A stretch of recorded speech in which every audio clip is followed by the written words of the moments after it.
Hello and welcome my partners in crime. Welcome back to another missing case. Now this is case 4. Now the case 4 of our campaign for the missing to help bring some awareness of what's going on out there. Now these people are still missing. No trace of them has ever been found. So it's really important that you get these cases out there and try and help support. And if you know anything about any of these cases that we are doing, please contact the people that I've listed on each of these cases, or just contact missing persons, and all the missing stuff will be put up. And it would be really, I would be really grateful if you could do that. It would be really good. Now today's case is a different appearance of Patrick Warren and David Spencer. Now, sad case. 2 kids, best friends, gone missing. And they've gone missing just on the 27th of December 1996. These 2 schoolboys. One of them had just got a brand new bike for Christmas. A couple of days after Christmas. These children, 2 families here, devastated. Until this day, they are focused on finding these children and what happened to these children. This is a shocking case, this. It's absolutely heart-wrenching. I really feel for this family. I really do. Because again, these are 2 children that have just gone without a trace. So Patrick Warren and David Spencer were these 2 English schoolboys who disappeared on the 27th of December 1996 in the town of Solihull near Birmingham. Now, although this initial was treated by police as a runaway, they are now presumed that they had died, right? On this night. That's what people or the police now are saying that had happened. Now listen, there's a lot of issues around this case in 1996 of why really they was classed as a runaway, probably because there was 2 of them. But these were very young children, and we'll go into their ages and everything in a minute. These were very young children, school kids, one walking, one on his bike, just disappear, and the police say, oh, it's a runaway. Now, there's some things that will come out, and I'll leave it up to you to make up your mind what you think, whether that's the case or not. So, okay, let's get to the facts of this case. So, on Boxing Day evening of 1996, best friends Patrick Warren and David Spencer left their Chelmsley Wood homes, and they were playing outside. Now, Patrick left on his brand new bike, which had been a Christmas present, while David was walking along beside him. The boys had been spotted by the police officer early that afternoon playing with another group of children in Meridian Park, and that I think they had been warned by this police officer not to go on the lake because it was frozen. This pond was frozen, and we all know what happens when kids play on frozen ponds or whatever. It can be dangerous. So the police had seen them, so that was an eyewitness testimony that you can uphold, that this policeman saw them earlier on in that evening. They were playing around this pond, and he told them to move on, and I think actually that's probably what they did. Went home, and then they returned home, I think, after that, and they told their parents that they were planning to visit one of Patrick's brothers that evening. Now Derek Warren, another of Patrick's brothers, went looking for the boys the next day. So don't forget, this is why the disappearance is the 27th, not the 26th. I think they probably actually disappeared on the 26th. I think this is what it was, because when Derek Warren, this Patrick's other brother, went looking for him the next day, it was found that they had not arrived there at all. So the reason it's classed as disappearance on the 27th of December 1996 is because that's when they was reported missing, because up until then no one had a clue that these boys were even missing. Very sad, really. So the last known sighting of the boys was just after midnight by a petrol station attendant who gave them a packet of biscuits. Now, Patrick's brand new red Apollo bicycle was found abandoned behind the petrol station near the bins. Now, although police did not realise that this was it until several weeks later, the petrol station attendant said he saw the boys walking towards the local shopping centre. And then they're saying that they found the bike behind the petrol station up against the bins. Now, it is fault that one of the child could have placed that bike there and thought, I'm going to go across the road to a different shops. But you know, you have to think, don't yourself, take yourself back to maybe when you was a child and you've got a brand new bike, you know, for Christmas. Would you have left it there? Why would you have done that? Why would he have done it? Because I wouldn't have done it if I got a brand new bike when I was this age. I wouldn't have left it anywhere. I wouldn't have left it anywhere. So I think there's issues there with that for me. You know, there's a red flags there with that. Why this boy, if he had left this bike there, why? Is it? Especially in 1996, most shops were closed for weeks in 1996, weren't like now, they're open 24/7. So, you know, that's an issue. To think, why would this child leave his bike there? That's a real issue for me, and that's a red flag for me, because I don't think he would have done it. So someone else must have placed that bike there. But of course now it's been out and it's been several weeks later before they're linked together. I don't know what happened with this investigation in the beginning, but obviously, you know, it's not great. Anyway, so police initially treated the boy's disappearance as this normal missing persons inquiry. I mean, anyway, what can I'm not saying it. You can think what I'm saying, but I'm not saying it. Well, it's late the police now, but sometimes I think I just need to give it a break. But anyway, because there was no confirmed sightings of this boy from Boxing Day, senior officers told the media that there was no reason to suppose that they had come to any harm. Really? I don't know how I hold it in. Anyway, this is what the police said in the initial investigation of this crime of 2 young children gone missing over a Christmas period, that, oh, don't worry, it's just a disappearance, they probably ran off, you know, there's been no sightings of them, no hair or hound of them, oh, so probably there's no harm's come to them. I hope he got sacked. Anyway, so Professor David Wilson, who I really like, and if you have a chance to watch any of his stuff, watch it. Now, he's a criminologist and he studied the police initial response to the boy's disappearance. Now, he concluded, and it's him concluding, and I like you think, because I don't know if I agree with him, I think I may agree with him, do you agree with him? But he says his initial response to this boy's disappearance concluded that Patrick's and David's were working class people from these backgrounds of working class, and that affected how this case was handled. I think we have to agree. Don't you? What is it? Because they were from Solihull, you know, Birmingham. You have very young children gone missing. No harm's come to them.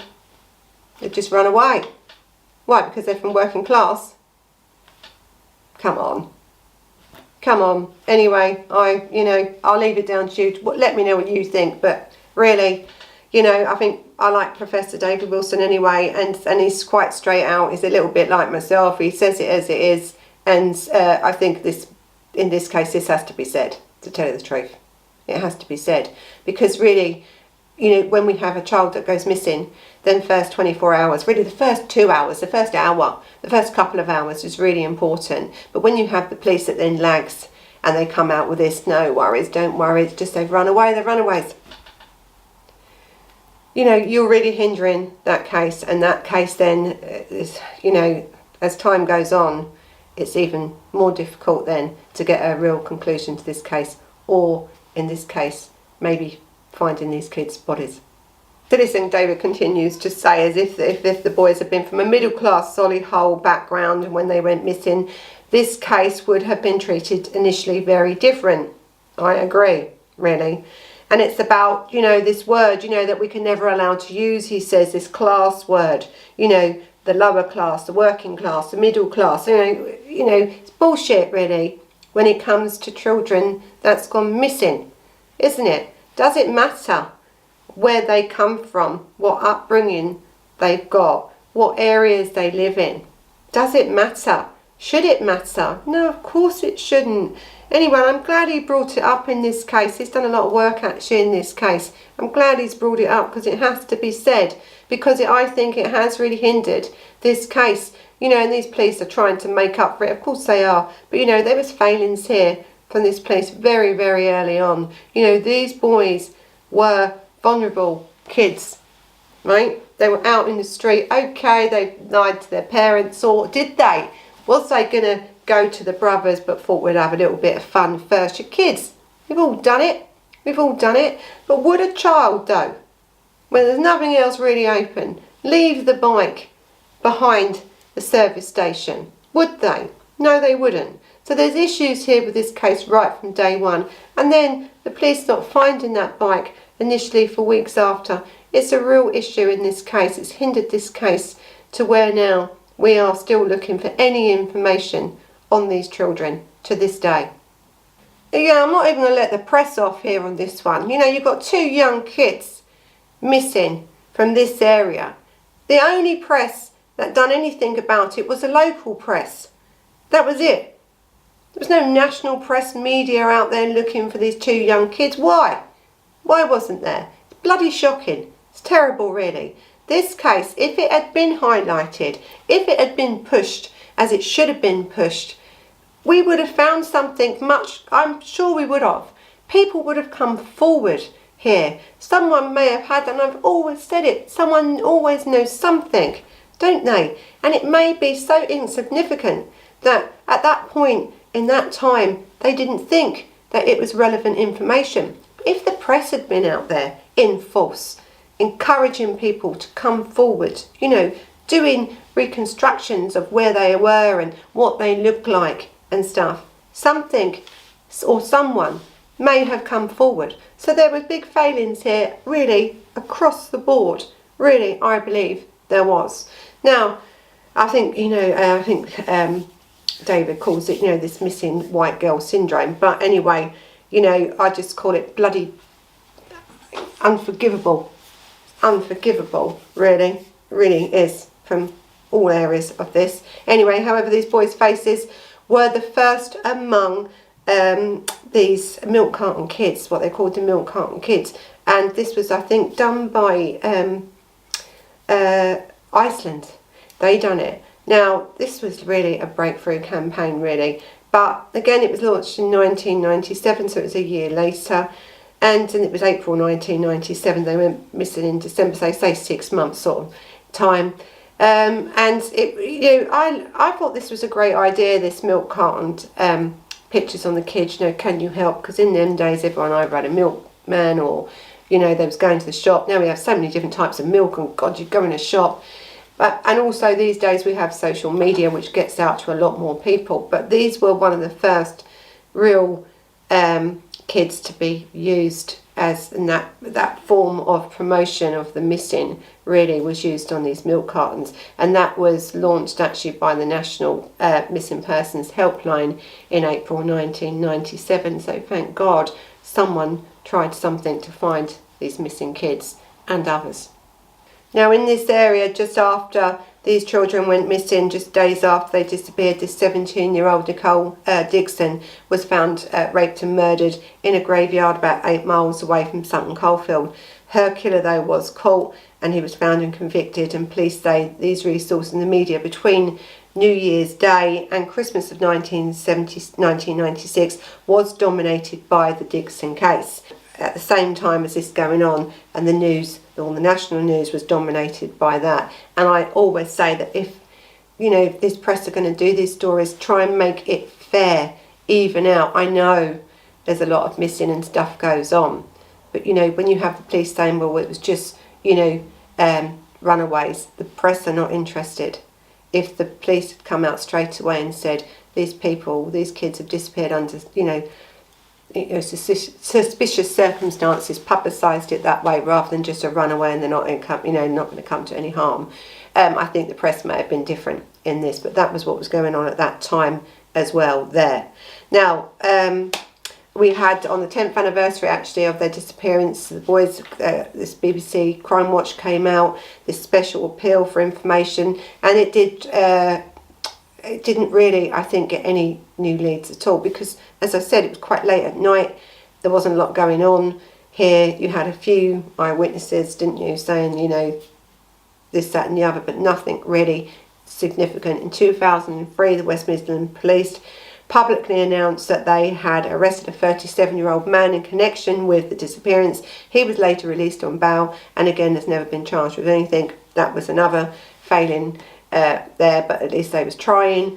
A second Crime Watch appeal then went out, I think, and in 2006 police announced that they were closer than ever to solving the mystery of what happened to these boys. But despite this renewed hope, and all these things are giving this family hope, aren't they?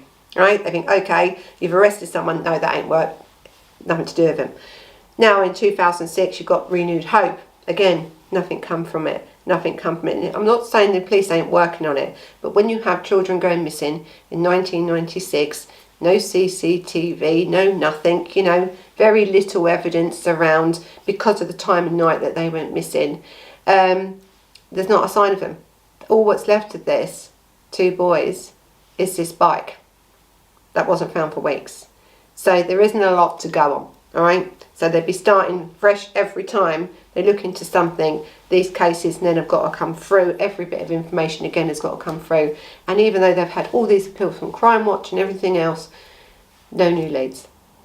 So now, in 2006, the paedophile Brian Field was named as a suspect. However, the police were not able to secure a confession or obtain tangible evidence to connect him with the boy's disappearance.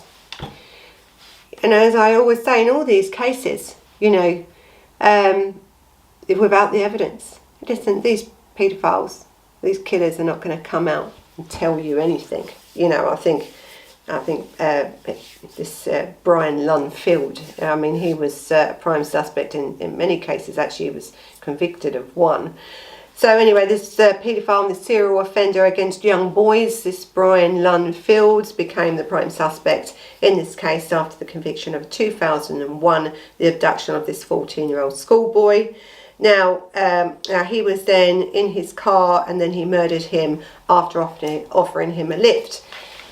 So, yes, okay, you've got the serial killer now that you think, okay, that's all right, or the serial offender of young boys in this area at this time. But I think, and I don't really want to mention much about this case, I'm actually going to do this case at another time. I'm doing a thing on Field at the moment, so he'll come up. But in 2001, he was then arrested and charged and convicted of the murder of this young lad, and that was also linked by DNA. So we know what this man is, right? We know what he is. Now, after Field's conviction in 2001, it was reported that he had already been investigated him for Warren and Spencer case. Now, this disappearance was 1996, and this was alongside another murder committed, murder of a boy in 1984. Now, there's lots going on here, but when we look at Fields, and we look, the first person he was caught for murder, he worked as the landscape gardener, he worked as a gardener in that area. And he also worked for the family of that child, so he knew that child.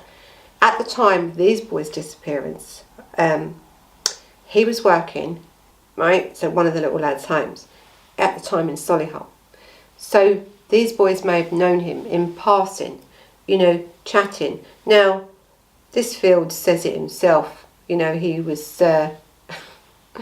he only lost it, really, got very aggressive and angry when he was drinking. When he wasn't drinking, he was nice and this, that and the other. So he blames alcohol on the reason why he is a pervert and why he, kills kids, tries to abduct kids and stuff. But he was in this area at this time. Now, these 2 boys, you are talking about 2 of them. I think before that there was another case with him that he had tried to abduct 2 boys, one of them boys being 16-year-old, both together. And really they actually got away by literally jumping out of the moving car to get away from him. He was again intoxicated and everything, and they really had to fight for their lives, and they jumped from that moving car, and that's what saved their lives, really.